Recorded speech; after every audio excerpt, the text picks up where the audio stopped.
Guerra civil, termo utilizado para definir conflitos armados entre grupos civis opostos dentro de um mesmo país. Ao longo da história ocorreram centenas de guerras civis por todo o planeta. Porém, neste momento, vamos falar sobre a guerra civil que ocorreu na maior superpotência do mundo. Isso mesmo, vamos falar sobre a guerra civil dos Estados Unidos. E também sobre a marcha para o oeste, porque não tem como falar de um sem falar do outro.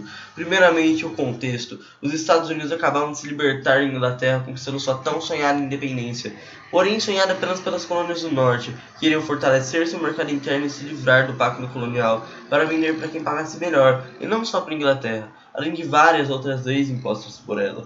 Mas por que essas colônias do norte queriam independência? Ótima pergunta, voz da minha cabeça. Não é que as colônias do sul não queriam independência, é porque isso simplesmente não fazia diferença para elas. Elas não queriam liberdade comercial ou qualquer outra coisa. Elas acabaram sendo arrastadas pelas colônias do norte e é agora que começa a nossa história. As colônias do norte queriam a liberdade dos escravos, não porque eles eram santinhos, mas porque eles queriam mais pessoas para poderem comprar esses produtos. E imagina você, um dono de terra nas colônias do sul, com 2.000 escravos na sua mão, e os caras lá que arrastou você para a independência, falando que você tem que soltar os seus escravos. Você ia ficar bravo pra caramba. Mas a gente já volta pra cá. Enquanto todo o sul ficava com a raiva à flor da pele, o governo dos Estados Unidos estava pensando em uma forma de expandir seu território até o Pacífico, para ficar em uma posição estratégica para comércio com o Ocidente e com o Oriente. O problema era convencer o povo a ir pro oeste. Povo este que estava estabelecido no outro extremo do país, que dão mais de 4.000 quilômetros.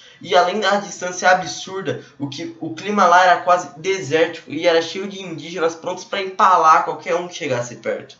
Mas o governo, não sendo bom nem nada, teve uma ideia. Eles criaram uma lei que se um chefe de família, a partir dos 21 anos, fosse para o oeste e se estabelecesse no terreno, cercando-o, produzindo e defendendo ele durante 5 anos, receberia oficialmente a terra. Essa política recebeu o nome de Homestead Act, o que foi um atrativo para famílias que acabaram de se formar. Essas primeiras pessoas foram chamadas cowboys, ou no português vaqueiros. Outra coisa foi a febre do ouro, que foi a descoberta de ouro no oeste, o que só motivou um bocado de gente para ir para lá. E tinha de tudo, estadunidense, australiano e uns ingleses fugindo de perseguição religiosa.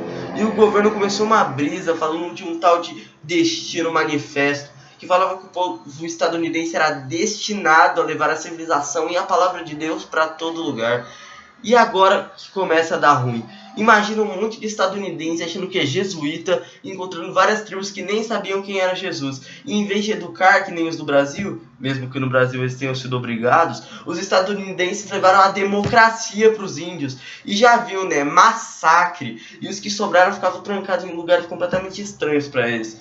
Óbvio que não foi tão fácil, os indígenas eram bons de briga, mas o resultado é óbvio quando é um arco e flecha contra um canhão. Alguns territórios foram negociados, o negócio era tipo, dá a terra pra gente que a gente não mata vocês. Agora falando de território, os Estados Unidos estavam com fome de território, eles já começaram negociando território com a França e com a Espanha, para aumentar o tamanho de tamanho. E também conseguiram um território cedido pelo México, que é o estado do Texas e um pouco da Califórnia, além do Alasca, que foi comprado da Rússia.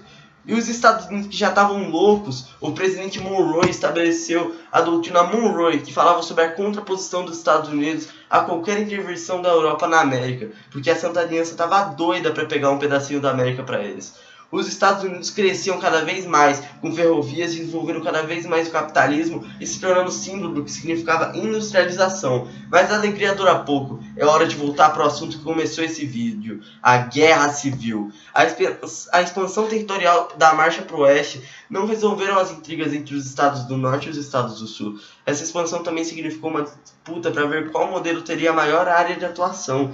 Porém, após a expansão chegar em seu limite, acordos e negociações foram necessários para manter a paz entre os estados do norte e do sul. Porém, mesmo com algumas linhas imaginárias que definiam onde era norte e onde era sul, na prática não deu certo, pois alguns estados não queriam perder seu poder de escolher a respeito desse assunto, como a Califórnia, que ficava no sul, mas queria ser livre de trabalho escravo. E todos perceberam que isso não seria resolvido de forma pacífica. Tudo piorou nas eleições, quando Abraham Lincoln, que era candidato do norte, ganhou as eleições E o Sul não aceitou isso sentado. Preocupados em perder suas lavouras que eram movidas a trabalho escravo, declararam uma secessão, formando uma confederação independente. E os Estados Livres, junto com o governo dos Estados Unidos, não aceitaram a separação e declararam a Guerra de Secessão, que durou de 1861 a 1865. Os dois lados estavam confiantes no começo da guerra, e por causa da distribuição territorial totalmente aleatória, era impossível prever alguma coisa.